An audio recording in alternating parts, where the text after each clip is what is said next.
Bueno, bienvenidos y bienvenidas todos los que estamos conectados acá en nuestra última charla de Protox, ¿verdad? Que ha sido una experiencia muy rica de aprendizaje, de contacto con las organizaciones, y creo que hoy día vamos a cerrar, pero con un tremendísimo invitado, que la Mane lo va a presentar de inmediato. Sí, hola chicos, ¿cómo están? Ya sé que están llenos de exámenes, así que ánimo, que va a ir todo bien y me alegro mucho que estén acá hoy día y le quiero dar la más cordial bienvenida a Sebastián Vázquez. Es consultor senior y líder de negocio de Career Service para Latinoamérica. Él trabaja en Mercer desde el 2009. Yo lo conocí en mi último trabajo porque con Mercer hicimos un diagnóstico de cultura espectacular. Eh, y creo que es el broche de oro para cerrar este ciclo de charlas, porque Sebastián nos va a hablar de las tendencias de talento que se estudian en el último tiempo, se hacen estudios. Bueno, ahí Sebastián va a contar. Tiene una larga trayectoria del 2009 en Mercer, ha trabajado con más de 150 clientes, más de 300 proyectos locales y regionales, y anteriormente trabajó en Avarato Service, una empresa multinacional de la industria de contact center. Es licenciado en Administración de la Organización de la Facultad Económica de la Universidad de Buenos Aires, es coach certificado en Hogan, eh, y cuenta con un MBA en la Universidad del Pacífico de Perú. Y por supuesto es un gran amigo a quien le doy la bienvenida para que se presente y para que nos pueda contar todas las últimas tendencias y en qué las organizaciones, bueno, y estos alumnos que son profesionales que ya luego van a salir, en qué hoy día están pensando las organizaciones para poder atraerlos. Así que bienvenido, Bueno, Sebastián. muchísimas gracias, Mane, gracias, Lorna, y gracias a todos los que tuvieron chance de conectarse. Es un placer estar con todos ustedes compartiendo este espacio. Como bien decía Mane, vamos a hablar un poco de tendencias, ¿sí? Y si quieren, bueno, Mane hizo una muy buena introducción. Mercer es una firma internacional de consultoría en recursos humanos. Somos más de 25.000 colaboradores repartidos en todo el mundo y ayudamos a las compañías en procesos de consultoría de capital humano. Lo que hoy trajimos para compartir con ustedes, y la idea, chicos, es que esto sea lo más discutido y conversado posible. Si hay preguntas, siéntanse libres, porfa, de preguntar. Son tendencias en nuestra función, ¿sí? En la función de recursos humanos, en temas de talento. Vamos a hablar de estructura de recursos humanos, vamos a hablar de prácticas, vamos a hablar de experiencia del empleado. Todos temas que hoy están sonando, que surgen de un estudio que hace Mercer todos los años, del cual participan un montón de organizaciones. Hoy vamos a hablar específicamente del último, del estudio 2020-2021, que nos trae información de lo que nos cuentan más de 1.800 profesionales de recursos humanos de distintas organizaciones. Es un universo bastante grande de data, y está categorizado o segmentado en 4 grandes tendencias que son las que les vamos a ir compartiendo, ¿sí? Es un deck bastante largo que obviamente después se lo compartimos para que les quede. Trajimos varios datos y nos vamos a ir enfocando en los temas que creemos que son los más relevantes. Si tienen cualquier consulta, pregunta, levantan la mano, escriben por chat, lo que les sea más fácil. ¿Vale? Bueno, empiezo hablando del estudio. El estudio de tendencias globales de talento recoge información de todo el mundo, ¿sí? Obviamente América Latina también está representado en lo que vamos a ver aquí. Vamos a ver que hay respuestas. Dentro de esas 1.800 hay más o menos unas 350 que son de América Latina, incluidas empresas de Chile también. Pero está bueno porque nos da una visual a nivel mundo de en qué se está enfocando la función de recursos humanos. Y el tema central del estudio de este año tiene que ver con triunfar con empatía. ¿Qué queremos decir con este concepto de triunfar con empatía? Hoy las organizaciones están preocupadas no solo por ser rentables, ¿sí? Y por el retorno al accionista que generan, sino también desde un punto de vista más social y más humano, cómo nos aseguramos de escuchar, actuar y adoptar en una perspectiva en donde nos enfocamos en el bien común, en el bien de las personas, en el bien de las comunidades, en el bien de los talentos que trabajan con nosotros. De ahí surge este concepto de triunfar con empatía, que lo van a ver que se repite a lo largo de las distintas tendencias que vamos a ir viendo juntos. Y es un cambio de pensamiento, es un cambio de mindset súper relevante desde el punto de vista de la función, que a nosotros en recursos humanos también nos posiciona distinto.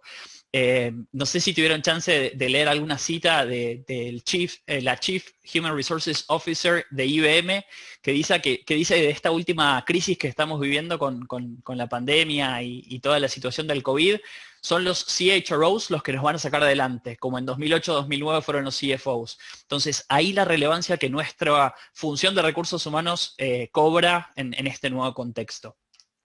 A ver, vamos a avanzar. Me dicen si pueden ver por ahí la presentación. Voy a emitirla, ya Mane ahí me presentó. Vamos a ir directo a los datos, ¿sí? Para ir contándoles un poco de lo que dice este estudio. ¿Qué es interesante o qué es chévere de este estudio?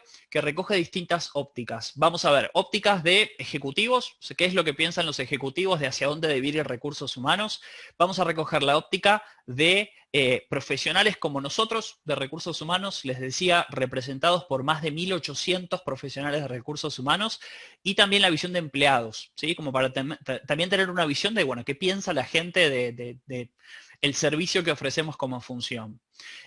Esta primera diapositiva que vamos a ver habla obviamente de algo que ya todos sabemos. El COVID y todo lo que sucedió el año pasado y sigue sucediendo en este 2021, tuvo un gran impacto, sobre todo en algunas industrias por sobre otras. Lado izquierdo van a ver una gráfica que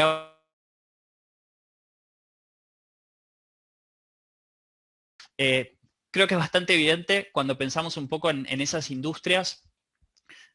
La industria hotelera es una industria que claramente se ve impactada por todo lo que sucedió, la industria de la construcción, el retail, ni hablar las aerolíneas, son claros ejemplos de organizaciones en industrias que se vieron bien impactadas por los lockdowns que hubo y por el impacto obviamente en el consumo.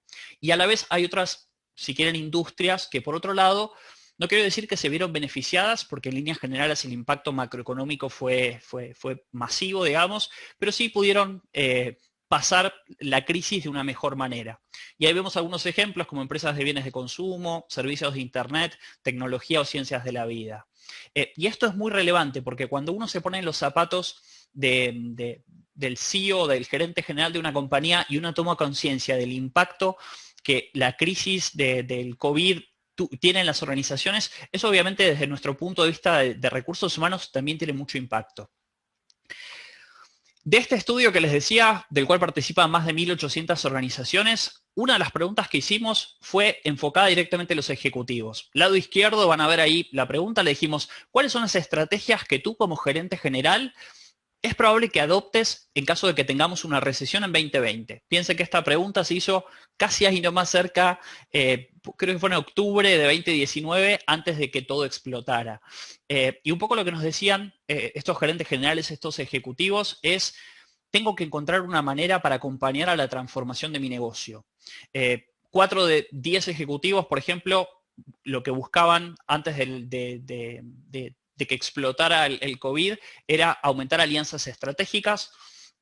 4 de 10 también querían aprovechar un modelo de dotación de personal variable. Esto quiere decir no solo tener una planilla de colaboradores que trabajen conmigo, sino también hacer uso, por ejemplo, de freelancers o de algún otro tipo de talento en esquemas de trabajo flexible. 3 de 10 decían, quiero incrementar el uso de la inteligencia artificial y la automatización, lo cual es hoy una de las principales preocupaciones desde el punto de vista de la automatización de los negocios. 3 de 10 nos decían, quiero trasladar las operaciones para evitar aranceles. ¿Cuál fue el factor en común de esta pregunta? El 97% de los ejecutivos a los cuales les preguntamos tenían pensado algún tipo de transformación de su negocio, ¿sí? O sea, cambio en la forma de operar, cambio en la forma de accionar en su modelo operativo. Y cuando uno piensa en ese porcentaje tan alto, 97% de ejecutivos, imagínense el impacto que eso tiene en la gente. Cuando uno hace una transformación organizacional, una transformación de un modelo operativo, eso directamente nos impacta a nosotros en la función de recursos humanos. Y es por eso del lado derecho, van a ver si quieren a modo de síntesis, cuáles son para 2021 los principales focos en los cuales en las distintas regiones que vemos, América del Norte, Europa, América Latina y Asia, dónde se van a estar enfocando las compañías para este 2021. Empiezo, si quieren, por Asia. Me voy ahí abajo a la derecha. En el caso de Asia, fíjense que lo más relevante va a estar en la priorización de iniciativas de upskilling y reskilling. Seguramente ese término ya vienen escuchando bastante, tiene que ver con cómo transformo las habilidades de los empleados. frente a una transformación de negocio tan relevante como la que viven hoy las organizaciones. Esa pareciera ser la principal preocupación en Asia. Si nos vamos a Europa, están pensando básicamente en una reestructuración, o la principal preocupación de la función de recursos humanos es cómo reestructuro mi operación, mi negocio, y cómo me aseguro de tener claridad sobre cuáles van a ser las habilidades futuras que va a necesitar mi fuerza de trabajo para poder afrontar esos desafíos de negocio. Si quieren, es una visión un poco más largoplacista, la que se ve en Europa. En el caso de América Latina, hoy una de las principales preocupaciones de los clientes pasa por todo lo que tiene que ver con diversidad, equidad e inclusión. No sé quiénes de ustedes hoy estén trabajando en empresas multinacionales o multilatinas. Casi todas hoy están hablando de diversidad, equidad e inclusión, están revisando sus prácticas, sus políticas para asegurar la equidad interna. Eso es algo muy bueno, que obviamente de alguna manera se vio bastante acelerado por lo que fue el año pasado el movimiento de Black Lives Matter, ¿sí? Pero bueno, eso pareciera ser un foco bastante crítico de atención en el caso de América del Norte. Y en nuestro caso, en América Latina, la mayoría de los clientes o la mayoría de los respondientes de estos 1.800 participantes nos dice que se centra principalmente en la creación de una cultura de bienestar, de cuidado del empleado, ¿sí? Y vamos a ver más adelante de este concepto de experiencia del empleado, que no sé si ustedes lo han escuchado o lo han estudiado hasta aquí, pero es algo que ahora está muy de moda, el accionar o trabajar sobre la experiencia del empleado. Entonces, de todo esto vamos a ir hablando, pero siempre es importante conectarlo con el negocio, ¿sí? El saber, bueno, ¿por qué recursos humanos se tiene que transformar? Bueno, gran parte de esa transformación viene de la mano con lo que le está pasando al negocio, si está viviendo un momento de aceleración, de desaceleración, de transformación de negocio, eso va a implicar que desde recursos humanos tengamos que transformarnos. Vamos a avanzar y vamos a hablar hoy de 4 principales tendencias. Probablemente no llegue a mostrarle todas las diapositivas de lo que tengo por aquí, pero quédense tranquilos, después se los comparto si les interesa y si quieren profundizar un poco más, con gusto también les podemos compartir un reporte completo. Vamos a hablar de 4 principales tendencias de lo que vemos, de lo más crítico hoy en la función de recursos humanos. La primera tiene que ver con esto que hablaba de enfocarnos en el futuro, de trabajar como organización pensando en los intereses, no solo de los accionistas, pero también en los intereses de las sociedades en las cuales operan las compañías y en los intereses de los empleados. O sea, es decir, preocuparnos porque las personas y la organización prosperen en el presente, pero también en el futuro. Esa va a ser la primera tendencia. Segunda tendencia súper relevante tiene que ver en cómo transformamos la fuerza laboral que tenemos para asegurarnos que contemos con el tipo de talento y las características, las habilidades y capacidades que tiene que tener la gente pensando no solo en hoy, sino pensando en el futuro. Y eso les puedo asegurar que hoy es un gran desafío para muchas organizaciones en América Latina. La tercera tiene que ver con cómo hacemos uso de toda la tecnología y la ciencia de datos que está disponible desde la función de recursos humanos y cómo empezamos de alguna manera a utilizar esa inteligencia artificial, a digitalizar y automatizar procesos de recursos humanos que hoy llevan a varios profesionales como nosotros que trabajamos en recursos humanos a ser vistos como un área más transaccional y más operativa, ¿sí? Cómo nos sacamos de encima esa pega y nos enfocamos realmente en lo que nos permite generar valor como socios estratégicos de negocio. Y la cuarta tendencia está enfocada en la experiencia del empleado. ¿Qué están haciendo hoy las compañías para inspirar e incentivar a la gente para que pueda dar lo máximo de sí? Y es si quieren una evolución de este concepto que seguramente estudiaron del engagement, el compromiso, la satisfacción, la motivación. Hoy lo que está de moda es este concepto de experiencia del empleado, del ciclo de vida del empleado, de entender los distintos momentos en su ciclo de vida y cómo accionamos como organización para potenciar esa experiencia del empleado. Esas 4 son las grandes tendencias. Esto, si quieren, es a modo de índice lo que vamos a estar cubriendo en la charla de hoy, ¿sí? Bueno, primera, enfocarse en el futuro. Decíamos, esta tendencia lo que busca es cómo de alguna manera las organizaciones y nuestra función de recursos humanos acciona en pos de esa tendencia que vemos hacia el capitalismo de las partes interesadas, ¿sí? O el shareholder capitalism. Y básicamente lo que busca es este concepto, el capitalismo de las partes interesadas, que de alguna manera integremos elementos de un ecosistema socialmente responsable y sostenible para garantizar una distribución equitativa de riesgos y recompensas entre lo que son las organizaciones, ¿sí? Y en lo que son las personas que accionan en las organizaciones. Hay algunos datos que creo que son bastante interesantes y acá me voy, por ejemplo, al lado derecho de la diapositiva, más allá del modelo que vemos en el medio. Fíjense qué interesante la preocupación que hoy los ejecutivos están teniendo, por ejemplo, por productos éticos. La preocupación de los ejecutivos por el interés de los consumidores en productos éticos se ha incrementado en un 40% en 2 años. Y esas son tendencias inclusive cuando nosotros compramos a través del e-commerce, lo que fuera Mercado Libre, Falabella, Replay, vamos a ver que ahora siempre aparece esa tendencia de decir, bueno, cuando un producto es sustentable, cuando no daña el medio ambiente, eso es una tendencia que hoy se reconoce, tanto desde el punto de vista de negocio como también desde el punto de vista de los consumidores. 77% de los líderes de recursos humanos hoy confían que los beneficios que ofrecen a sus empleados reflejan claramente los valores de su marca. Vamos a ver más adelante que desde nuestra función de recursos humanos, si uno no se preocupa por su gente y si uno realmente no demuestra esa preocupación sincera por los colaboradores, eso se traduce en que la gente no quiere trabajar con nosotros y por tanto hay una rotación voluntaria más grande, ¿sí? Lo vamos a cubrir en esta tendencia, pero también lo vamos a ver al final cuando hablemos de la experiencia de los empleados. Un dato que es bastante interesante, no sé si escucharon de esto de los objetivos ESG o ESG. ¿Suena? Objetivos ESG, ¿sí? Environmental, Social and Governance, ¿sí? Esos 3 conceptos. Hoy lo que vemos es que muchos dashboards, muchos tableros de control de los ejecutivos, de los equipos ejecutivos en las compañías, ya no solo están viendo los indicadores financieros tradicionales, como puede ser el EBITDA, ¿sí? Por mencionar uno, o el valor de la acción para el accionista, sino que también empiezan a incluir algunos indicadores que están enfocados en ESG. ¿Sí?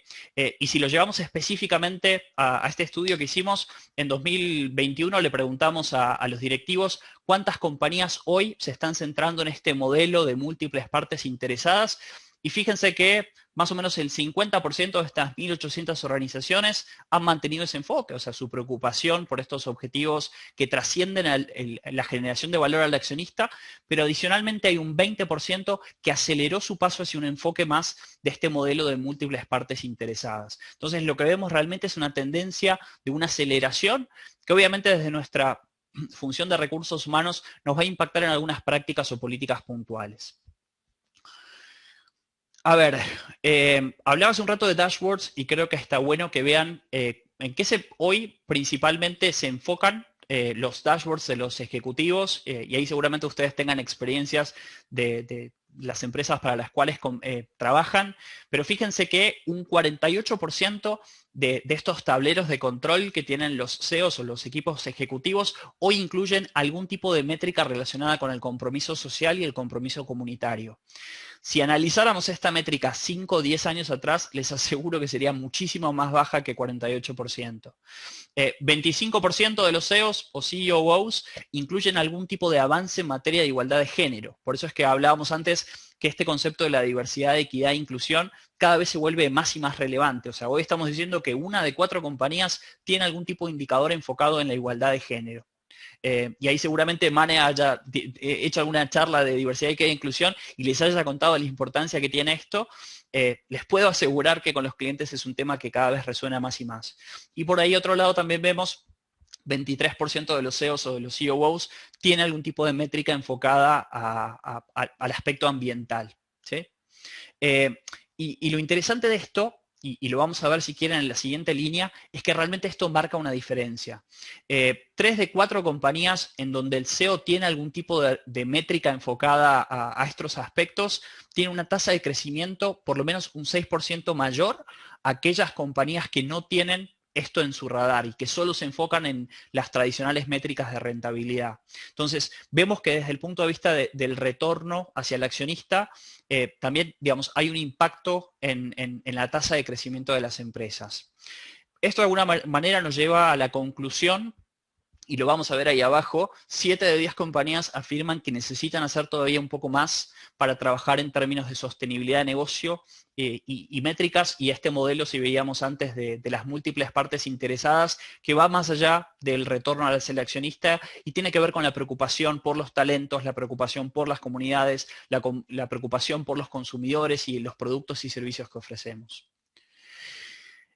Si quieren, como para aterrizarlo y cerrar esta primera tendencia y llevarlo, si quieren, a nuestra región, Estas métricas están buenas porque nos permiten tener un dato de cuáles son las prácticas más prevalentes en el mercado en nuestra región específicamente. Acá vamos a ver, por ejemplo, algunas tendencias o algunas prácticas enfocadas a esto que estamos hablando, esta primer gran macro tendencia, que nos da algunos datos interesantes, como por ejemplo, fíjense que 93% de las compañías en América Latina en 2021 ampliaron o mejoraron las políticas y prácticas de trabajo flexible. Y honestamente esto no debiera ni sorprendernos, porque obviamente a todas les tocó tener que adaptarse en el camino, ¿sí? Y acá si quieren más como experiencia personal o profesional, les podemos contar que una de las principales preocupaciones que tuvo la gente o los directivos de recursos humanos fue, bueno, no me queda otra, tengo que mandar a la mayoría de mi gente a trabajar desde sus casas. Y el piloto la verdad que funcionó bastante bien. Cuando hablamos específicamente de términos de productividad y demás, obviamente hubo una resistencia cultural, hubo que acompañar al talento al trabajar desde sus casas, pero en líneas generales, sobre todo cuando conversas con CEOs, ellos te dicen, mira, la verdad que los índices de productividad no solo se han mantenido, sino que hasta te diría que han aumentado. ¿Sí? Obviamente hay muchos factores en el medio, pero esa fue como una de las principales conclusiones de este piloto que todos tuvimos que vivir. Obviamente a costa también del burnout de la gente. Cuando uno analiza los niveles de burnout y de agotamiento profesional que existe, creo que nunca ha estado tan alto en los últimos años. Y eso responde que seguramente a muchos de nosotros nos pase un Zoom tras otro, un nivel de productividad nunca antes visto, ¿no? Y en paralelo teniendo que gestionar la vida personal que todos tenemos. Entonces, algunas conclusiones o datos puntuales de América Latina: 93 compañías ampliaron o mejoraron prácticas y políticas de flexibles, muchas tuvieron que revisar estructura, cultura para adaptarlo a esta nueva forma de trabajar, ¿sí? 9 de 10 compañías puntualmente.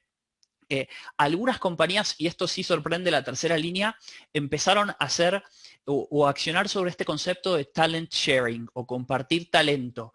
Hay un artículo bastante interesante de lo que hizo, por ejemplo, Mercado Libre con Arcos Dorados en la región, que fue como prestarse talento, ¿sí? Algunos talentos que, por ejemplo, estaban en los restaurantes de Arcos Dorados de McDonald's, pasaron a trabajar a la planilla de Mercado Libre porque la demanda de talento fluctuaba entre esas compañías y se llegó a un acuerdo. Y eso es algo que hoy estamos viendo como tendencia, sobre todo en las economías más desarrolladas, este concepto del prestar talento o el talent sharing. Pero bueno, a grandes rangos, esto sería lo más importante de esta tendencia. La segunda tendencia que vamos a ver tiene que ver con cómo las organizaciones hoy están transformando a su fuerza de trabajo para prepararla para el nuevo entorno laboral, ¿sí? Y cómo accionamos sobre el upskilling y el reskilling de la gente, que es un desafío por dos cosas. Primero, porque uno como organización tiene que saber o tiene que predecir qué tipo de talento voy a necesitar en el futuro. Y eso realmente no es tan claro para muchos equipos ejecutivos aún. Y lo segundo es, como organización, tengo que planear cuál va a ser mi estrategia de desarrollo de talento para poder cerrar esas brechas más adelante, ¿sí? Dato interesante, le preguntamos a los ejecutivos qué porcentaje de la fuerza laboral ellos creían que se iban a poder adaptar al nuevo mundo del trabajo. ¿Sí? Le dijimos, bueno, de toda tu fuerza laboral, ¿qué porcentaje tú crees que van a poder estar listos para el futuro del trabajo? Y les damos ahí, si quieren ustedes, 4 opciones, si quieren escribir en el chat, a ver quién se anima. A ver cuál es la respuesta correcta. 75%, 65%, 55%, 45%. O si alguien quiere abrir el micrófono y responder. Yo digo 45. Así 45 dice José, así bien pesimista, muy bien. A ver, ¿alguien más? Yo digo 55%. 55 dice Josefina, muy bien. Un poquito más optimista. Bueno, chicos, la verdad que están muy acertados. Respuesta correcta es 45%. ¿Sí? Como decía José. Y este dato es muy relevante. ¿Por qué? Porque nos está diciendo que los ejecutivos creen que solo la mitad de su fuerza de trabajo va a poder estar lista para el futuro del trabajo y lo que viene. Y eso lo contrastamos con la visión de los empleados. Y hoy 8 de 10 empleados se siente listo para adquirir nuevas habilidades. ¿Sí? Dice, bueno, pucha, yo estoy listo si me quieren formar, si me quieren entrenar, o yo para entrenarme y estar listo para el futuro del trabajo. Y obviamente ahí hay una brecha que a nosotros en recursos humanos nos va a impactar un montón. ¿Sí? Porque los ejecutivos no creen, tenemos que convencer a los ejecutivos por un lado y tenemos que trabajar también sobre las expectativas de la gente, reconociendo que va a haber algunos perfiles que lamentablemente vamos a tener que dejar ir. Hablando específicamente del upskilling y reskilling, empiezo, si quieren, por lado superior izquierdo. 52% de estas 1.800 compañías hoy está previendo aumentar su inversión en transformación digital, ¿sí? Todo esto, obviamente, si quieren, potenciado por el COVID y lo que vivimos en 2020. No sé si escucharon a Satya Nadella, que es el CEO, el gerente general de Microsoft. Él dijo en abril del año pasado, vivimos en 3 meses de pandemia lo que hubiéramos vivido en 2 años de transformación de un negocio, como para tomar conciencia del impacto de todo lo que sucedió en estos 2 últimos años. No sé cómo se sienten ustedes, pero yo siento que me pasó un tren por encima, ¿no? De todas las cosas y los cambios que ha venido habiendo. Y bueno, de alguna manera esto potenció o aceleró los procesos de transformación digital en muchas compañías, que era o te transformas digitalmente o lamentablemente tienes que dejar de operar. Si hablamos de los principales retos que la transformación, o sea, conllevó en las organizaciones, fíjense que el primero que aparece ahí tiene que ver con muchos temas que desenfocan a los empleados. O sea, como la falta de foco, el querer hacer muchas cosas en paralelo, tener muchas reuniones, buscar perseguir distintos objetivos en paralelo. Y el segundo que aparece ahí es agotamiento de los empleados al tener que combinar el trabajo con la vida personal. Después tenemos encontrar un equilibrio entre la supervivencia y la falta de presupuesto, esa más enfocada en organizaciones, y el no tener las competencias y habilidades que la fuerza laboral del futuro va a requerir. Las 4 nos impactan a nosotros en recursos humanos, o sea, son súper relevantes. Pero principalmente, si quieren, acá enfoquémonos en la segunda y en la cuarta. ¿Y por qué les digo esas dos? Acá estamos viendo datos globales, ¿sí? De cuáles son las principales preocupaciones a nivel mundo. En el caso de América Latina, las 2 más relevantes fueron la 2 y la 4, el agotamiento de la gente y la falta de competencias y habilidades futuras de la fuerza laboral. Entonces, no debiera sorprendernos, pensando en 2021, que gran parte de las compañías están apostándole al aprendizaje futuro y a la capacitación del personal. Obviamente con menos presupuesto, con maneras, si quieren, más creativas e innovadoras de hacerlo, pero para nosotros en recursos humanos eso es un flor de desafío, ¿sí? Que es lo que vemos ahí del lado derecho. Inversión en el aprendizaje futuro y capacitación de personal, 4 de 10 compañías trabajando en eso, 4 de 10 compañías trabajando en transformar las prácticas de talento para hacerlas más simples, más sencillas, que es algo que en muchas empresas a veces es bien complejo, los distintos procesos que llevamos de la función de recursos humanos, y si no hablamos el mismo lenguaje que el negocio, pucha, cuesta mucho realmente que nos compren las ideas.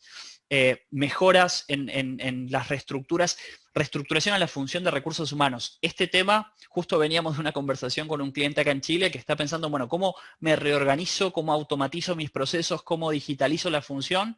Porque realmente necesito encontrar eficiencias en cómo estamos operando en mi modelo analógico de recursos humanos. Entonces, si quieren síntesis, muchos cambios desde el punto de vista de los talentos que necesitamos y obviamente desafíos que vienen de la mano.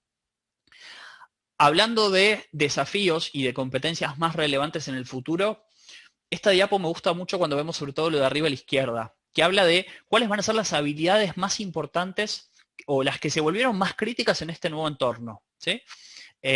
Y acá van a ver algunas competencias, algunas más clichés que otras, pero fíjense que han cambiado bastante de los que venimos trabajando en términos de desarrollo. En primer lugar, por ejemplo, habilidad de autogestión y priorización. Claro, o sea, si estás trabajando de tu casa, estás trabajando por objetivos, no vas a tener a alguien ahí encima que te esté machacando en qué es lo que tienes que hacer, y eso implica que desarrollemos en el talento esa madurez profesional, esa habilidad de autogestión. La segunda, obviamente, habilidad de colaboración, teniendo toda la gente trabajando, o gran parte de la gente trabajando de forma virtual o inclusive en modelos híbridos, eso lleva a que como organización tengamos que accionar en la cooperación y en instaurar mecanismos de colaboración digital y a veces flexibles. Capacidad de adaptación, obviamente, ¿sí? Esa es crítica e indiscutida en este nuevo entorno. Destreza y fluidez digital en cuarto lugar. Son 4 competencias que cuando uno piensa, y si quieren las pensamos en un perfil de un talento ideal, son bien distintas a las que probablemente buscábamos hace 5 años atrás o que buscábamos hace 10 años atrás. Y ni hablar de las que vamos a buscar en 10 años hacia adelante, ¿sí? Entonces, eso conlleva como organización a recursos humanos que hay que revisar los perfiles de talento que tenemos, pero a nosotros también, inclusive en pensar en, bueno, si me tengo que ir formando y desarrollando en el futuro, ¿cuántas de estas competencias tengo desarrolladas y cuántas no? Por ahí, ¿cierto? Lorna, sí, dale, Es que aprovecho de quería tomar hacer agua. una pregunta. Quería hacer una pregunta, porque algo que estamos revisando desde la universidad también es el tema de cómo se está transformando el mercado en este tipo de cosas. Y mercado me refiero a nosotros viendo el mercado como dónde poner a nuestros estudiantes o cómo hacemos que nuestros estudiantes sean más empleables. Y entendiendo que la tendencia va hacia que la empleabilidad la maneja uno. El desarrollo de carrera, básicamente, es responsabilidad de cada uno, sino no de la institución donde estudias, etcétera. Como para allá al menos se está viendo el tema de tendencias. Sí. Y en esa línea, ¿cómo ves tú el proceso que se está dando hoy día de, por ejemplo, estas certificaciones digitales, ya sea de, no sé, LinkedIn o etcétera? Hay montones de certificaciones digitales que se están dando y cómo Sí. las organizaciones están empezando a tomar eso. Porque un temor o puede ser una voz de alerta ahí es que quizás los títulos profesionales van a valer menos en el futuro en el sentido de que tú te vas a poder capacitar y hacer un experto en temáticas, no necesariamente teniendo un título, que es todo el desafío que están poniendo hoy día, por ejemplo, los perfiles tecnológicos, que los perfiles tecnológicos tú no puedes pagar mucho por los perfiles tecnológicos, que son más bien operativos, por las bandas salariales, etcétera, etcétera, pero tienes competencias ahí que son críticas para que tu organización siga creciendo en todo el tema de la transformación digital. ¿Cómo ves tú esa tendencia o cómo las organizaciones las están mirando hoy día? Súper. Me encanta la pregunta, Lorna, y hay un tema, gente, que nos va a impactar fortísimo en la función de recursos humanos, y es el concepto de pay for skills, pago por habilidades, ¿sí? Que es algo que se viene, ya algunas compañías lo están empezando a pilotear acá en América Latina, tenemos algunos clientes alfa que se están metiendo en eso, son muy pocas, realmente todavía, o sea, hoy el trabajo está segmentado por puestos y eso es raro que cambie en los próximos 5 a 7 años, por lo tanto, yo creo que todavía tenemos un changüí de unos 5 años en donde eso no va a cambiar, pero sí en algunas compañías multinacionales ya están empezando en este concepto de pago por habilidades. ¿Y a qué va eso? Yo como organización te voy a pagar en función de que tengas desarrollado ciertos skill set.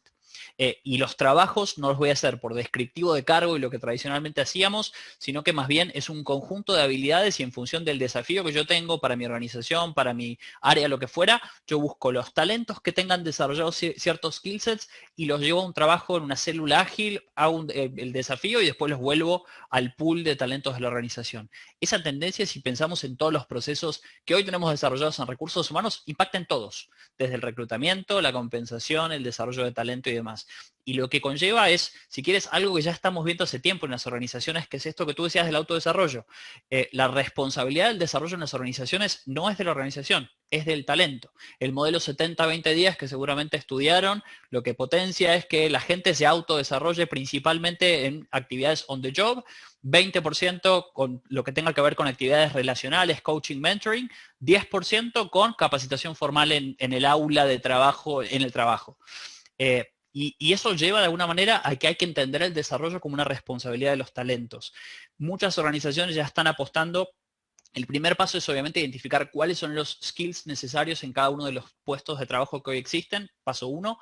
Paso 2 es entender qué tan importantes son esos skill sets para los objetivos estratégicos que tengo.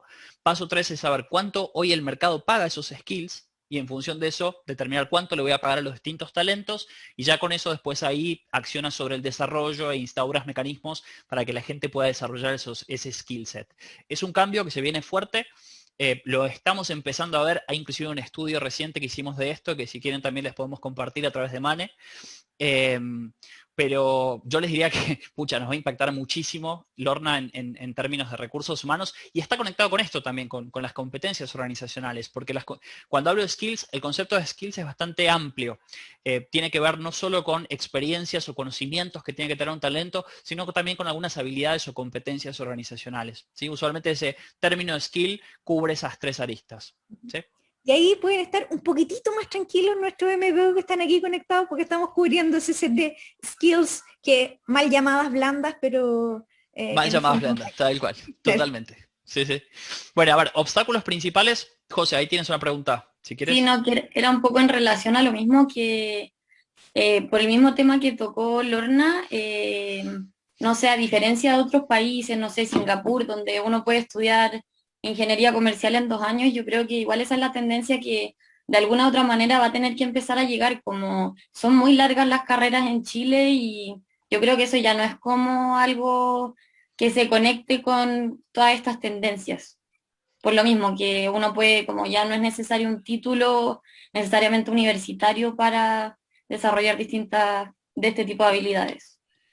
Total, total. Perdón, Y ¿puedo agregar algo ahí? Que ahí tenemos un sistema que es muy difícil de cambiar, que es el sistema regulatorio del Ministerio de Educación también. Entonces, las carreras hoy día, por ejemplo, para un título profesional de psicólogo, necesitas tener cierta cantidad de años y cierta cantidad de créditos de formación. Entonces, es un sistema que también se mueve un poquito más lento en esa línea. Claro, es cien por que ciento a ver, esto es un esfuerzo compartido, si quieren, del mundo organizacional con el mundo académico. No es una decisión que simplemente van a tomar las organizaciones, porque aparte, piensen también en los desafíos. Yo si quieren les estoy dando una visión, una perspectiva más organizacional, porque es mi día a día, pero lo que nos pasa cuando tenemos conversaciones con distintos gerentes de recursos humanos o directores de recursos humanos, ellos me dicen, mira, hay un skill set determinado que yo no estoy pudiendo encontrar. Y me doy vuelta a las universidades, busco ciertas profesiones, pero no están accionando sobre esos skill set. Y no necesito no sé, el psicólogo organizacional o lo que necesito es que tengan este conocimiento. Y este conocimiento capaz yo se lo puedo dar, se lo puedo formar, pero me gustaría que ya vengan con esa capacidad desarrollada desde la academia. Entonces, hay un desafío. Me gusta porque van saliendo preguntas. Dani, ahora adelante, no sé qué querías comentar. Sí, quería preguntarte porque se habla mucho de estas entrevistas por competencia. Bueno, a mí ya me tocó hacer una prepráctica y entrevistar por competencia, pero esa forma de medir las competencias es prácticamente, según mi percepción, esta persona sabe o no sabe, entiende, pero nunca se hace realmente una entrevista por competencia donde yo pueda decir, claro, tiene esto, esto y este skill que permite trabajar. Entonces quería preguntarte si es que dentro de las tendencias que hay ahora, se está modificando el tipo de entrevista, se está creando un formato nuevo, quizás pueden ser tipo test, tipo, no sé, algo nuevo, algo que venga a cambiar un poco este tipo de entrevista. Sí, buena pregunta, Dani. A ver, lo que veo, y es la tendencia 3 que vamos a llegar a conversar, es mucho más uso de tecnología e inteligencia artificial, ¿sí? Por ejemplo, en procesos de reclutamiento y selección. Eh, Hay infinidad de proveedores hoy de tecnología de información que te ayudan a que ese proceso por lo menos tengas un primer filtro. Seguramente escucharon del concepto de gamification o gamificación. Sí, seguramente lo estudiaron. Eso es algo que por lo menos ya tiene unos 5 o 7 años en el mercado y hay unas compañías que están muy bien posicionadas y clientes que ya lo están usando. Inteligencia artificial. Hay una compañía, por ejemplo, en Asia que es bien interesante, que te hace 3 preguntas que tienes que contestar en un cuadro de texto y en función de cómo contestas, el algoritmo ya identifica si hace fit o no hace fit con un puesto determinado. Y eso lo que viene, si quieres, a digitalizar y automatizar un proceso de reclutamiento y selección. Y es como, no quiero decir reemplazar el puesto de alguien que hacía reclutamiento y selección, porque tampoco es eso lo que busca, sino potenciarlo y darle más herramientas.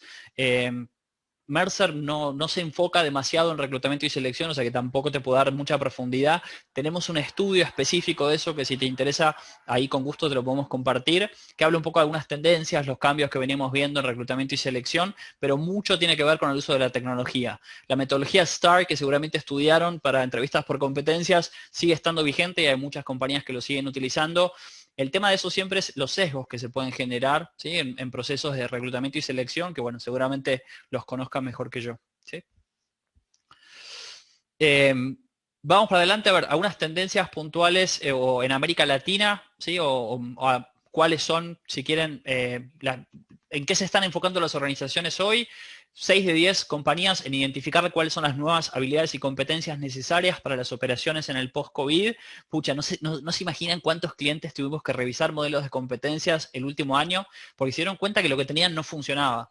Y el principal desafío que tenemos hoy en habilidades de liderazgo en América Latina están en los mandos medios. ¿Sí? Es impresionante el gap que existe entre niveles ejecutivos y mandos medios, habilidades de desarrollo de personas principalmente, que no están listos los mandos medios para gestionar equipos como tienen que gestionarlos, y eso conlleva, si quieren, más desafío aún cuando pensamos en este nuevo entorno híbrido donde tienes gente trabajando contigo, pero tienes gente trabajando de su casa. Entonces, ese primer tema, si quieren, es súper relevante hoy. Identificar nuestro desarrollo de habilidades de trabajo remoto con énfasis en la colaboración virtual. Hay muchas compañías que tuvieron intempestivamente que migrar a herramientas virtuales y hubo que hacer todo un acompañamiento de gestión del cambio a los equipos para poder trabajar de forma efectiva en eso. Y después, obviamente, bueno, explorar formas de transferir y desarrollar el talento de manera eficaz con base en las habilidades. Ahí vemos también una tendencia de las compañías que empiezan a apostar en eso. Sobre todo, imagínense, y a veces está bueno llevarlo ejemplos, y pienso en un Falabella, ¿sí? Y el impacto que tuvo la crisis en un Falabella, pensando en todas las tiendas, con todos los empleados que tenían, de repente el lockdown, tienes que llevarlos a trabajar en tu casa, cómo se transformó el modelo de e-commerce de muchas empresas, y te obliga de alguna manera a tener que mover el talento, o sea, no te queda otra, y ver cómo acompañas al talento en esa transición, lo cual es todo un desafío. ¿Sí? Voy a la tercera, que tiene que ver con ciencia, o si quieren, la combinación de tecnología de la información, inteligencia artificial en procesos de recursos humanos. Y empiezo, si quieren, con otra pregunta. ¿Cuántos empleados confían en que su compañía protege sus datos privados? ¿Sí? Esto, sobre todo, es bastante tema de preocupación, no tanto en América Latina, pero sí en las economías más desarrolladas, en Estados Unidos, Norteamérica y en Europa. A ver qué creen. ¿A, B, C o D? Eh, bueno, no sé, yo voy a decir que B. B, Para no ser José. tan pesimista, no. No, no tan pesimista esta vez, vale, 49%, ¿ok? ¿Alguien más? Yo creo que un 34%. 49% respuesta correcta, ahí le pegaste, José. Hay una preocupación cada vez mayor por parte de los empleados en el uso de la data, ¿sí? Y piensen que cada vez los sistemas de información de recursos humanos, o los HRIS, recogen cada vez más datos. Tenemos más datos de cuáles son las preferencias de los empleados, qué los mueve, qué los moviliza. Hoy herramientas como puede ser un Success Factors nos permite hasta aplicar pulsos para ver cómo está la gente en tiempo real y con eso tomar acción. Y eso, obviamente, si quieres, está bueno porque tienes más data para tomar acción, pero a la vez es un arma de doble filo, ¿sí? Si pensamos en qué uso le damos a esa información. De acá me voy a quedar con dos mensajes. Lado izquierdo van a ver algunos usos que hoy se le está dando a la ciencia de datos y a la inteligencia artificial en recursos humanos. La barra celeste muestra, o azul clara, muestra prácticas que hoy se utilizan actualmente, ¿sí? Por ejemplo, no sé, inteligencia artificial que empuja a los gerentes a adoptar medidas sobre sus talentos clave. Hoy 1 de 10 compañías apenas utiliza inteligencia artificial para eso. Pero fíjense que el deseo de implementación en 2021 es bastante grande, ¿sí? 26% en el caso de esa tecnología en particular. O por ejemplo, sobre esto que preguntaba Lorna, inteligencia artificial que incentiva a los empleados a tomar medidas adecuadas para mejorar su salud, su patrimonio y su carrera. Hoy apenas 6% de las compañías tienen algún tipo de inteligencia artificial para eso, pero un 23% están planeando invertir.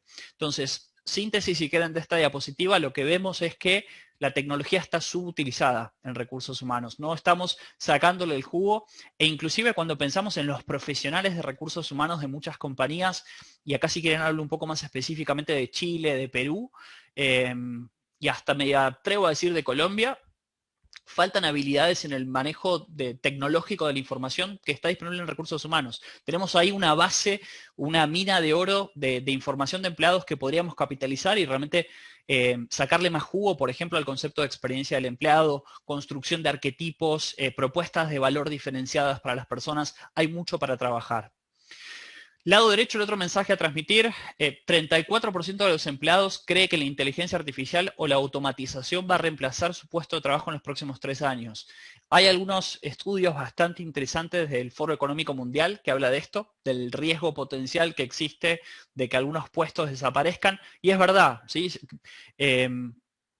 No me acuerdo el dato de memoria, pero asustaba cuando tú veías la proyección del Foro Económico Mundial de cuántos puestos van a desaparecer. Pero tenemos dos maneras de verlo. El modo alarmista, ¿sí? Me voy a quedar sin chamba, me voy a quedar sin pega, o también entender que va a haber muchos puestos nuevos que van a ir apareciendo en las organizaciones y eso va a requerir nuevas habilidades, y si yo me preparo para eso, bueno, voy a tener obviamente más capacidad o más posibilidad de emplearme en estas organizaciones. Y hoy estos puestos nuevos realmente no se encuentran en el mercado, están bien pagos, son muy atractivos y tienen mucha rotación y mucho movimiento. ¿Sí?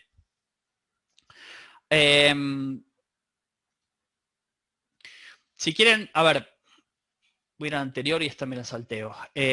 ¿Cuáles son las mejoras o en qué áreas planea mejorar el análisis de datos recursos humanos para 2021?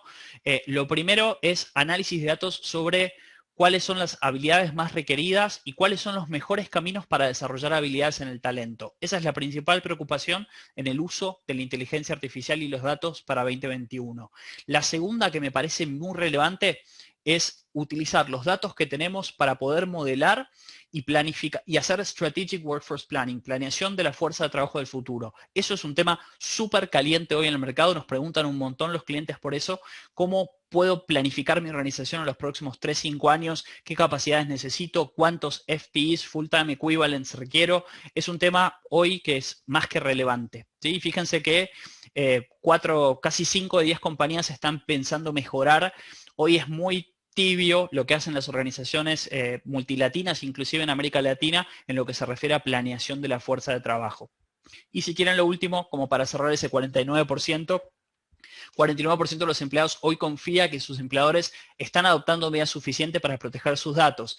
Pero eso nos dice que el 51% de los empleados no está seguro de que efectivamente se están cuidando los datos y toda la información que está disponible. Hoy hay mucho ciberriesgo, se habla mucho de ese concepto, hay muchas compañías que están preocupadas por la seguridad informática de sus datos, seguramente leen en las noticias cuando se hackeó tal o cual compañía, y esa es información nuestra que se está, digamos, dando a conocer, ¿no? A alguien que no le dimos permiso para que la conozca. Cuarta y última tendencia, a ver si me da chance de cubrirla en estos 10 minutos que nos quedan, tiene que ver con la experiencia del empleado. ¿Sí? Es un tema que, sobre todo para los que tenemos más un background en temas de talento, es bien interesante. El concepto de experiencia del empleado, o por qué todos hoy hablan de experiencia del empleado, no lo quiero tratar tanto en profundidad, ahí vemos algunos datos de por qué es relevante, pero si quieren básicamente son 4 ideas fuerza. Lo primero tiene que ver con el surgimiento de la economía de la experiencia. La experiencia, el concepto de economía de la experiencia se viene tratando hace varios años ya, y el ejemplo claro es Starbucks, donde tú no compras un producto, sino que lo que compras es una experiencia de estatus y de relacionamiento y demás. Y de alguna manera el concepto de experiencia del empleado viene de la mano de esa economía de la experiencia, o sea, palanca viene de ahí. Lo segundo tiene que ver en que el concepto de compromiso organizacional o de engagement organizacional ya quedó viejo. ¿Sí? Es un concepto que tiene por lo menos unos 40 años y ya las compañías no hablan de eso. Si quieren, al principio se hablaba de satisfacción, ahora unos 70 años atrás, hace 40 se empezó a hablar de compromiso, que después se le daba el término en inglés para que sonara más fashion, pero en líneas generales es lo mismo, engagement, y hoy las compañías ya están hablando de, están viendo evolucionar ese concepto hacia la experiencia del empleado y cómo asegurarnos que los empleados puedan dar lo mejor de sí en su trabajo. El tercer componente tiene que ver con la creciente importancia del capital humano. Hoy muchas compañías están tomando conciencia que una de las principales fuentes de ventaja competitiva que tienen es la gente, ¿sí? Más allá de los productos que se pueden igualar o se pueden imitar, más allá de las oficinas que ahora pasaron a un segundo plano completamente, más allá de las patentes, es en el talento donde tienes realmente una ventaja competitiva sostenible en el largo plazo. Y la cuarta tiene que ver con esto que hablamos en la tendencia anterior, el aumento del Big Data y la tecnología de recursos humanos en el mundo del trabajo. Teniendo eso en cuenta, fíjense que apenas antes de la pandemia, solo el 4% de los profesionales de recursos humanos creían que ofrecían una experiencia del empleado ejemplar. Ejemplar, bajísimo ese número, 4%. Y lo que vimos ahora después de estos últimos meses es que 6 de 10 compañías hoy están utilizando algún proceso interactivo y de design thinking para co-crear experiencias con los empleados. ¿Sí? ¿Cuáles son algunas de las prácticas más relevantes desde el punto de vista de la experiencia del empleado o qué hacen las compañías para construir esta experiencia del empleado? Lo primero es construir journey maps o mapas de experiencias críticas, ¿sí? Donde tú ves ahí los distintos hitos en el ciclo de vida del empleado, tanto desde el punto de vista profesional, pero también desde el punto de vista personal. La realización obviamente de talleres de diseño con los empleados para reevaluar cuáles son los puntos de dolor en ese ciclo de vida y accionar sobre ellos. La implementación de nuevas tecnologías para agilizar procesos de trabajo. Y si quieren, la cuarta, que es muy relevante también, implementación de herramientas o prácticas de escucha continua, ¿sí? No sé si les habrá pasado en sus organizaciones, pero por lo menos en mi caso, una vez por semana recibo alguna encuesta que me dice, ¿cómo te pareció el proceso de contratar un nuevo talento? Y tengo que contestar una encuesta. ¿Cómo te pareció el proceso de, o el servicio que recibiste del área de tecnología de la información? Y toda esa información que uno va recabando, que a veces puede inclusive hasta hostigar o cansar a los empleados, a uno le permite este proceso de mejora continua que viene muy de la mano de transformaciones de negocio que ya estamos viendo de cara al consumidor. El lado derecho es un modelo de experiencia del empleado, que es básicamente lo que implica una experiencia del empleado. Es primero medir cuáles son las experiencias críticas a través de la escucha continua y el análisis de datos, es diseñar mejores experiencias del empleado que generen impacto en la propuesta de valor y lo que estamos ofreciendo, y eso obviamente desde nuestra área de recursos humanos facilitar soluciones y transformación a procesos analógicos para hacer más fácil o más amigable la vida del empleado en la organización, ¿sí? Pero bueno, como decía, empieza entendiendo cuál es el ciclo de vida del empleado, entendiendo cuáles son sus preocupaciones y en función de eso co-creando soluciones con los mismos empleados. Un tema atado, y creo que no da para que lo conversemos hoy en profundidad, pero sí es súper relevante, tiene que ver con la flexibilidad. Y cómo la flexibilidad se volvió un componente cada vez más relevante en las propuestas de valor a los empleados. Hoy, no les miento, la semana pasada creo que tuvimos 5 conversaciones con distintas compañías acá en Chile que están replanteándose su modelo de trabajo flexible o su modelo de trabajo híbrido. Y porque aparte se dan cuenta que si le ofrecen una cosa a otra, tienen que ver la forma de compensarlo a quienes no pueden tener, por ejemplo, trabajo desde casa. Hoy vemos el 52% de las compañías planea reinventar la flexibilidad en 2021. Este fue un dato que tomamos en 2020. Hoy les aseguro que ese 52% nos quedó recontra chico. Está cerca del 70-75%. Y algo que es relevante considerar, bueno, ahí vemos esa línea donde habla de que la flexibilidad va a ser más alcanzable o más... sí, más fácil de conseguir en algunas industrias que en otras, como es lógico. Pero hay un concepto que me parece relevante de la flexibilidad, que es lo que aparece debajo. Flexibilidad no es solo trabajo desde casa. Flexibilidad tiene que ver con un montón de prácticas que tienen que ver con la flexibilidad, que se pueden organizar en esas 5 aristas: el cuándo, el dónde, el qué, el cómo y el quién. Por ejemplo, el dónde es lo más fácil. ¿Dónde puedo trabajar? Y tengo la posibilidad, por ejemplo, de trabajar de casa, puedo trabajar desde un hotel, puedo ir a un café. Eso es dónde. El cuándo es horarios escalonados, ciertos días que trabajo, ciertos días que no trabajo. Pero hay otras aristas que uno puede analizar, como por ejemplo el quién. El trabajo o algún trabajo que tengo en la organización, ¿lo tiene que hacer un talento mío o se lo puedo dar a un freelance? ¿Es algún tipo de trabajo? ¿Tiene que ser constantemente al mismo nivel o puede ser estacional y trabajar en algunos momentos y en otros momentos no? La flexibilidad va mucho más allá de las típicas aristas del cuándo y dónde. No es instaurar una política de teletrabajo en la organización, sino que es dar un pasito más y entender cuáles son las necesidades de los empleados y en función de eso transformar la propuesta de valor al empleado. Y si quieren, como para cerrar un poco esta tendencia, que sé que estamos ya casi sobre la hora, y aunque sea dejar 5 minutos para más preguntas, ¿dónde vemos que se están enfocando en América Latina las compañías? Y ahí la pregunta que les hacíamos es, ¿qué aspectos de la experiencia del empleado creen que han cambiado más debido a la crisis? Fíjense que el 74% de los profesionales de recursos humanos nos dijeron la forma en que trabajamos flexible, ¿sí? Lo cual es evidente, y es mucho más alto que ese 52% que veíamos en la diapo anterior. La siguiente es cómo encaramos el proceso de onboarding. Imagínense lo difícil que es traer un talento nuevo a la organización que conozca de la cultura organizacional si ni siquiera va a las oficinas, ¿no?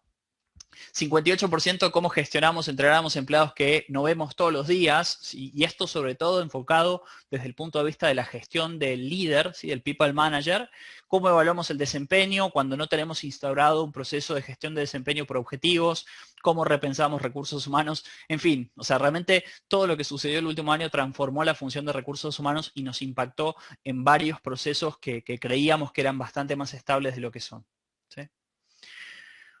Bueno, corrí un poquito, pero sí quería llegar a cubrir las 4 tendencias como para más o menos tener un paneo general de donde vemos las principales preocupaciones. Me gustaría, si quieren, como para dejar obviamente un espacio de preguntas, ¿dónde sienten ustedes que hay más interés o cuáles de estas tendencias conectaron más con ustedes o les llamaron la atención o son cosas capaz que ven en las compañías en donde trabajan, si quieren como poner una reflexión final? O sea, a mí me llamó la atención mucho, bueno, todo, pero, pero lo que más me llamó la atención y que creo que justamente es porque lo recalcaste harto fue el tema de la experiencia de los empleados. Como al final como todo esto de que del compromiso que quedó viejo y al final es como la nueva al final, tendencia y esta economía, este concepto que conocía de economía de la experiencia. Eh, y que ahora, claro, sería como la lógica de la selección de la experiencia, no sé, como el desarrollo de la experiencia, algo así, bueno. Eso me llama la atención porque yo hice una prepráctica, bueno, yo estoy estudiando, no estoy trabajando ahora, pero hice una prepráctica en una compañía que es bastante burocrática, que es una filial de Aguas Andinas que se llama Ecorriles y que ve el tema de todo el tratamiento de residuos industriales líquidos. Y ahí dentro, por ejemplo, cuesta mucho, o sea, la experiencia no es bonita, no es lo más bonito del mundo, no es como así como que ganas de ir a trabajar ahí. Eh, y es como todo lo contrario al final. Yo creo que es como todo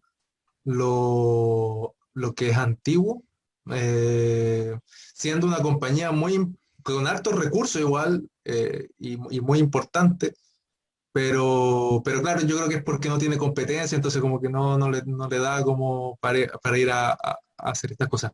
Pero a raíz de eso me nace una pregunta, que es que ¿cómo has visto tú todo el tema de la implementación en la práctica, como de todos estos cambios? Porque al final siento que no sé, como que quizá un prejuicio en verdad, pero siento que hay muchas organizaciones que están como muy todavía como en querer permanecer como con ciertas lógicas que se vienen trayendo de hace tiempo y no tanto al cambio.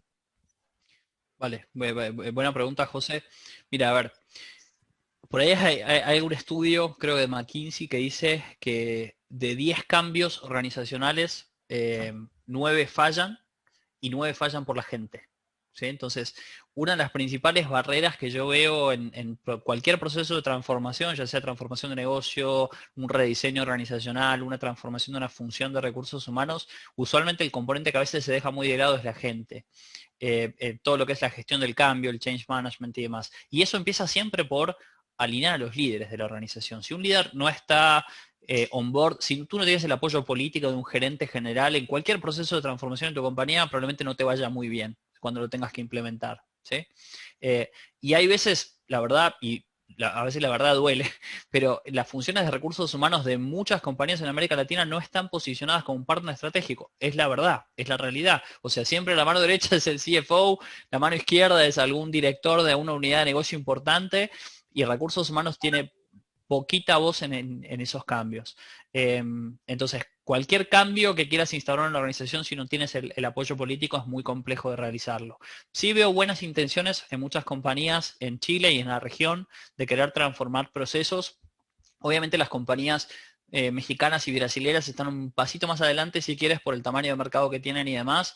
En Chile, en Perú, en Colombia, en Argentina, estamos más atrás y Y ahí, si quieren, es nuestro desafío cuando estemos trabajando en esas organizaciones como para instaurar el cambio y tratar de empujar para accionarlo. Y el cambio no tiene que ser trascendental y de un día para el otro. Y por llevarlo, si quieres, a cualquier cambio en una función de recursos humanos, si hablamos de cultura, mínimo son 3 años que te toma hasta que realmente empiezas a ver algo, ¿sí?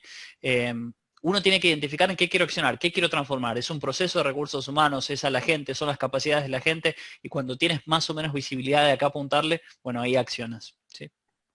Perfecto. Muchas gracias. Seguro. ¿Alguien más? ¿Alguna reflexión o pregunta? Que sé que estamos ahí sobre la hora. Yo tengo Dani. una pregunta muy puntual, en verdad. En Dale. cuanto a reinvertir la experiencia del talento, he visto que hay empresas que han decidido abandonar la oficina ya totalmente. Y en base a eso, quería preguntarte si es que alguna ha pensado, por ejemplo, aquellas que tenían, no sé, gimnasio o casino en específico, generar alianzas con marcas para que los empleados nuevos sigan teniendo esta experiencia. O sea, por ejemplo, si alguna tenía algún gimnasio interno, hacer alianzas con gimnasio. Sí. Si es que tenían cafetera Starbucks o adentro, hacer la alianza con Starbucks directamente, cosa de, por un lado, externalizar, pero que la experiencia ya no sea como el lugar físico, sino que sea dentro de la Total. ciudad donde está la persona.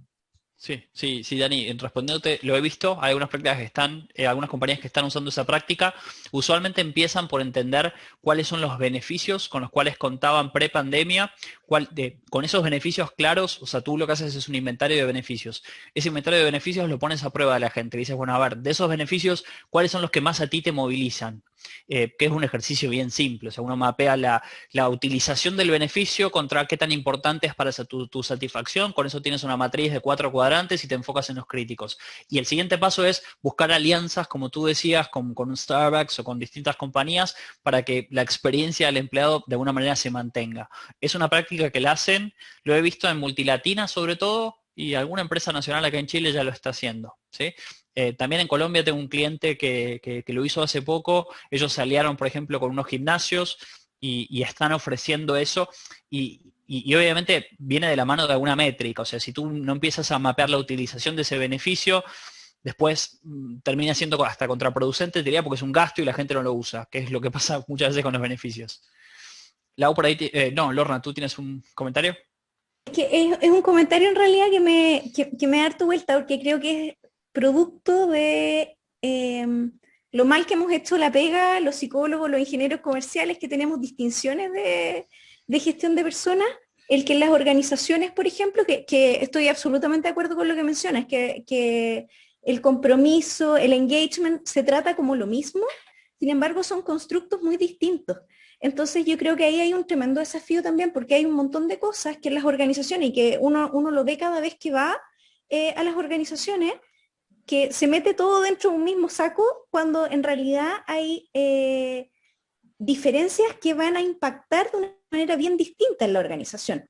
Entonces creo que ahí hay un gigante desafío y un espacio de trabajo bien relevante para todos nosotros que trabajamos en esto, del cómo movemos para que lo que tiene evidencia en el fondo, lo que sabemos que funciona, llegue a las organizaciones, porque yo creo que algo que nosotros cometemos, y nosotros me meto aquí en el saco, en el fondo cometemos el error, es que muchas veces que nos centramos, en particular en la academia, por ejemplo, nos centramos en formar gente, pero cuando salen, ¿cómo hacemos que esas personas lleven esas mediciones, lleven esos constructos que son distintos y que tienen impactos distintos a nivel de la experiencia de la persona a la organización? Y ahí es como reflexión nomás, en realidad, porque creo que muchos de nuestros estudiantes, aquí los que están en el MP o el segundo semestre, les va a hacer mucho sentido muchas de las cosas que están viendo en esta presentación. Y creo súper relevante también tener esa claridad, que muchas veces cuando vamos a las organizaciones no necesariamente vemos las cosas de la manera en que se estudia o de la manera en que se ha probado que funciona. Entonces ahí hay un tremendo desafío para nosotros y que podemos marcar una diferencia, creo yo. Que será Total. como un comentario anexo de... No, y está buenísimo el comentario, Lorna, y a ver, si quieres lo llevo al plano personal. Yo soy, o sea, como decía Madre al principio, licenciado en administración, hice un MBA, o sea, tengo una formación distinta a psicología, ¿no? Pero realmente de mis 12 años trabajando en Mercer, 10 estuve enfocado en temas de talento, o sea, me encanta el tema de engagement, haber hecho, no sé, 100 proyectos distintos para medir engagement, es un tema que me apasiona. Me pasó a haber contratado un talento que trabajaba conmigo en Perú cuando estuve por allá, y el chico era un psicólogo organizacional que cuando empezamos a trabajar juntos era completamente cuadrado, o sea, donde tú lo movías un poco del constructo que venía, que había aprendido en la universidad, le costaba mucho adaptarse al lenguaje que capaz el negocio habla, ¿sí?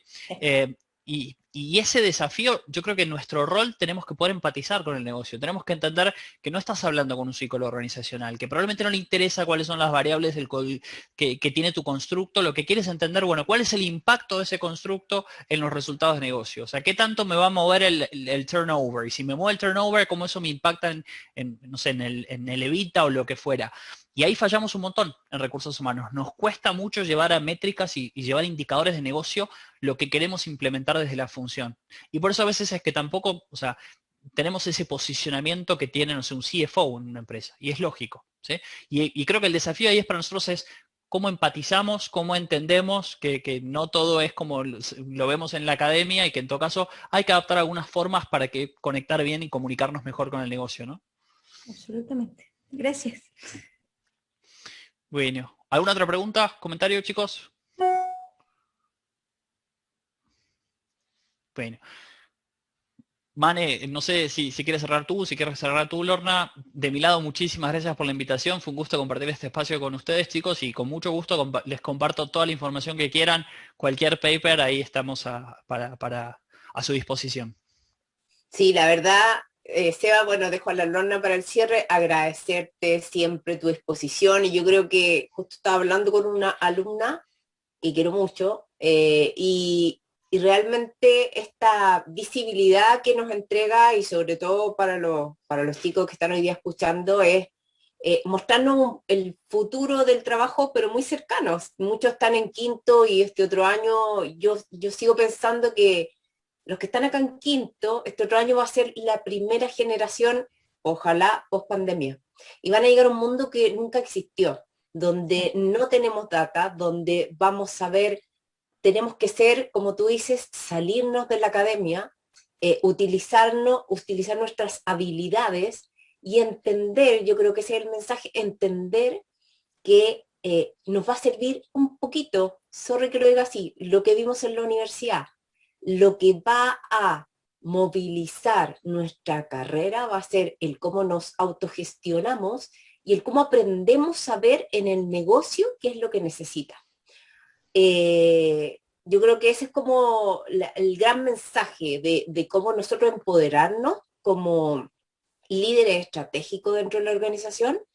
Y lo que tú dices, Seba, es verdad. O sea, por muchos años que uno tenga experiencia, si uno llega a una organización donde todo se le da o no vamos a poder y tenemos que aprender y reaprender a hablar de una manera distinta, de tal manera que seamos los líderes que acompañamos la transformación del negocio, porque tenemos todo para hacerlo. O sea, nosotros deberíamos ser, y hoy día lo que están haciendo esto son los de tecnología. Y yo creo que ahí hay una invitación a desafiarnos a nosotros mismos en aprender cosas que no siempre se enseñan en la universidad, y eso es lo que yo trato de mostrar. Hay muchas cosas que las aprendemos porque tenemos que estar mirando lo que pasa hoy día. Y eso es lo que yo creo que la universidad está hoy día viendo, que ya lo que sirvió no necesariamente nos va a servir y tenemos que empezar a dar esta mirada a los alumnos para que se preparan porque va a ser la primera generación. Acá hay muchos alumnos de quinto y yo digo que increíble salir al mundo laboral nuevo, totalmente desconocido, que nos abre un montón de posibilidades para hacer una organización con sentido, donde realmente todos podemos aportar. Así que bueno, esa es mi reflexión que me quedé después de tu charla, Seba. Estuve muy, muy entretenida. Yo ya la había tenido, es como la tercera vez que la tengo, pero cada vez aprendo algo nuevo y agradecer a todos los alumnos y a todos los profesionales que puedan estar. Y creo que de verdad fue un muy buen cierre de esta charla. Contigo cerramos el broche de oro, Seba. y creo que fue muy bueno para la mirada a futuro. Así que agradecerte una vez más y gracias. Yo les puedo mandar todos los papers porque él es excelente, siempre comparte toda la información que yo también trato de utilizar en las clases, Seba, así que muy bien. Así que Lorna, te dejo a ti para cerrar.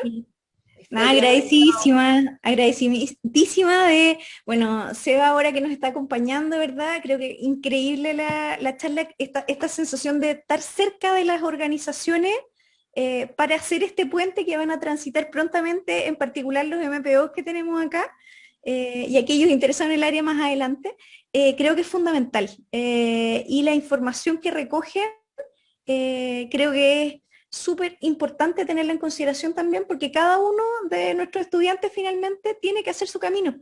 Y en ese sentido tiene que tomar las herramientas que están disponibles para hacer ese camino y empoderarse para ser buenos profesionales y marcar esa diferencia. Yo creo que es súper alentador escuchar los resultados de estudios como este en esa línea. Y agradecidísima nuevamente del equipo que ha hecho posible estas charlas que se han sacado de la mugre y que ha sido harto trabajo, pero ha valido muchísimo, muchísimo la pena para escuchar gente como Sebastián, que yo no tenía el placer de conocerte, Sebastián, pero que ahora que hemos en contacto, que hay un par de temas ahí que me encantaría tener más información que ofreciste, así que vamos a quedar ahí en... Bueno, muchísimas gracias a todos. Que tengan buena noche. Chao, chao. Chao, Chao. Sebastián. Gracias. Chao, chicos. Gracias.